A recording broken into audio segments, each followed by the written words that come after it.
Boss, 2 consecutive wins and 2 clean sheets. Things are looking really good. Yeah, it feels good. I think we've shown professionalism in the last couple of weeks. We've gone and won games without probably playing outstanding, which I think is something that we have had to add to our game in terms of, you aim to play well every week. You aim to dominate games in the way that you want to dominate games, but there's going to be times when you don't. There's going to be times when you don't play well, and you've got to learn how to win games of football in that manner. And like I say, always aspire to be more and aspire to be better. But when you don't quite hit the heights that you want to, it's important that you can still pick up points, and which is what we've certainly done in the last 2 games.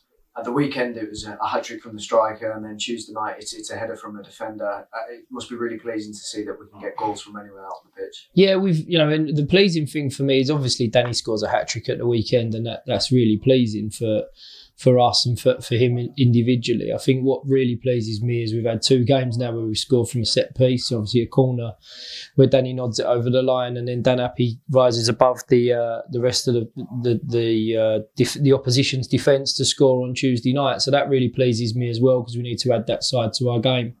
And the more areas, the more people that we've got goals coming from, the more of a threat we're going to be, and we can rely and hoping and knowing that we can rely on other people in the squad to contribute goals. And just on that squad, Jordan Maguire-Drew's come on and put that free kick in for dancing us on. And with Connor picking up an injury, you would perhaps expect Jordan to get a few more minutes out there on the pitch? I think it's important for Jordan. It's been a frustrating start to the season, if you want to call it that, because Connor has scored, I think, 7 goals already this season. So it's been tough for Jordan to jump ahead of him. We've had good balance on the other side of the pitch, which is a position that we know Jordan can play and did play last season, but Bruce ended up playing there. Louis Dennis has obviously come back this year with a real freshness to the way that he approaches it. That's without looking at what Liam Ruel do as well. So it's been tough for Jordan to get into the team, but I was pleased with the free kick he put in for Dan. I was pleased with the free kick he hit the side netting, but we know he's always going to be a threat like that. So we still love Jordan and still value what he's about, and it'll be when he gets his chance, like any other player, taking the opportunity with both hands. And that back 4 that have started the last 2 games, that's a back 4 that's been around for a couple of seasons now. Do you think the fact that they've had so much time working together contributes to being solid at the back? I think potentially. I think what's probably really important, and I know that people have their opinions on our players, and they always will do, but I think what's important to acknowledge is the fact that, albeit it's a back 4 that have been with us for a while now, it's probably not a back 4 that have really played a huge amount of football together in the same team. If you look at the way we ended last season, we had Broth at left back, we had George Marsh playing right back because Sam's injuries. Juddy's been in that group. Marvin Ekpatita was in that back line the year that we got promoted, and obviously at times last year. So it's a familiar group of people, but I'm not sure if it's a familiar group of familiar back 4 that's played together regularly. So there's been a big focus on what we do defensively, because I feel like we're sort of there, or we've been there at times this season in terms of the way that we defend. And I think collectively,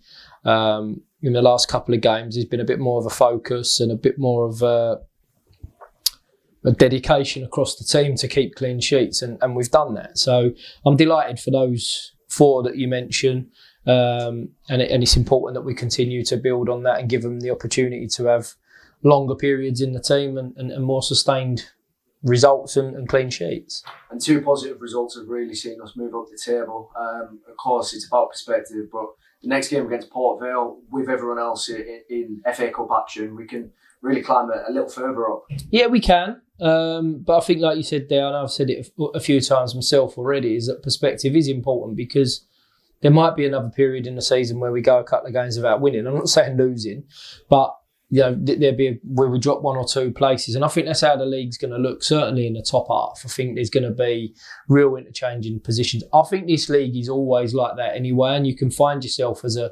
team that are 9th, 10th, 11th in the league with not long to go. A couple of wins pushes you right on the edge of the playoffs. So I think it's always been like that, but it's going to be even more like that this season with the way that the table, the fixtures, etc. is structured. So Saturday focus will be to go to Port Vale. I think it'd be a different Port Vale team to the one that played at Stevenage on Tuesday night. One, because of the result, but secondly, because they'll have players returning from suspension and injury. So we've got to be mindful of that. They had a very, very good start to the season, but their recent form hasn't been as good as they would have liked. But we have to go there with a real focus on what we're about, what we've been about getting better.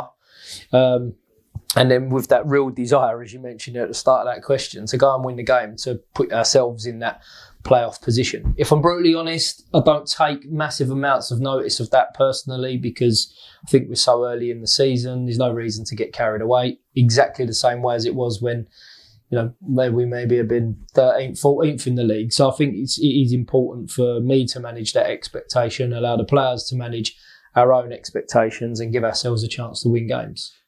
You alluded to it there. Port Vale found themselves in a little bit of a sticky situation, 4 defeats on the bounce. Of course, that's the situation we found ourselves in. So we could go there and they're going to be determined to turn their fate around. Of course they are. And I think it's so easy is not the word to do that. What I mean by that when I phrase it like that is that it can be turned around very, very quickly. And we see on Tuesday night the erratic results that are in this league.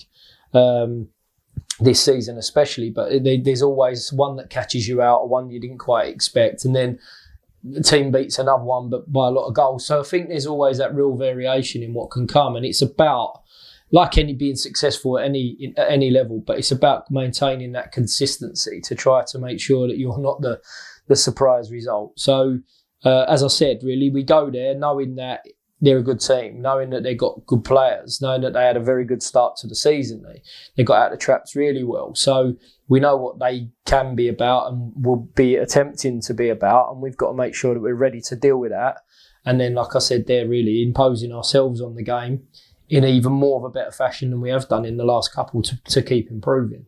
You touched on this in post-match. It's a 1 o'clock kick-off on the Saturday, quite unusual. But for those that didn't see that, what are some of the reasons for that being changed? Well, I think, firstly, to try to get the best circumstances for everybody. I mean, we attempted to try to make the game a 5:30 kick-off in order to give us the time to travel, comfortably to travel, and Port Vale turned that down. So we were obviously disappointed with that, because when Grimsby posed the question to us, we accommodated and fitted in with that. But it is what it is.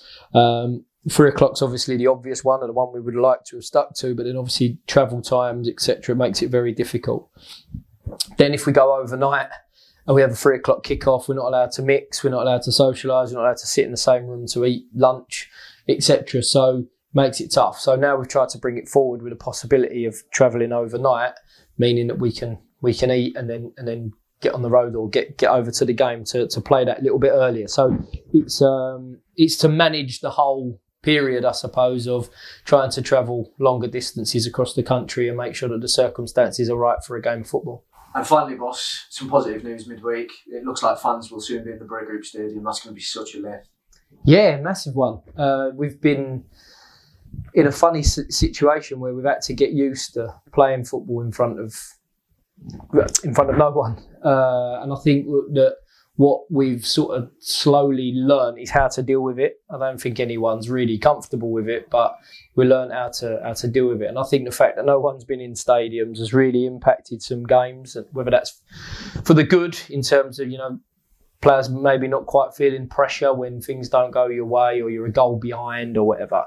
And then on the other side of that, moments and lapses in concentration. I think you see it at the top level. So it's going to feel all the way through football. But I think what certainly is evident is that once people are back in the stadium, it becomes more normal. We celebrate goals the same. I would celebrate a goal the same on Tuesday night as I would do if there was crowds in the stadium. But it lacks that edge. The players are not having anyone to celebrate in front of, and all those things that we love about playing, watching and being involved in football are not, they are missing something. So I think the sooner that people are back in stadiums, the better. I think the big thing is there's a lot made of the fact that from a financial perspective, football needs people back in stadiums, of course. But I think for the mental well-being of people who want to get out their house and come and watch their team play, want to get behind their team, want to support their team, it's incredibly important. And then I think the other side of it, from a social perspective of, a boy and his dad and mother and daughter who go to watch their teams week in, week out and not being able to go and do it. So is another wave of things that people have got to look forward to. So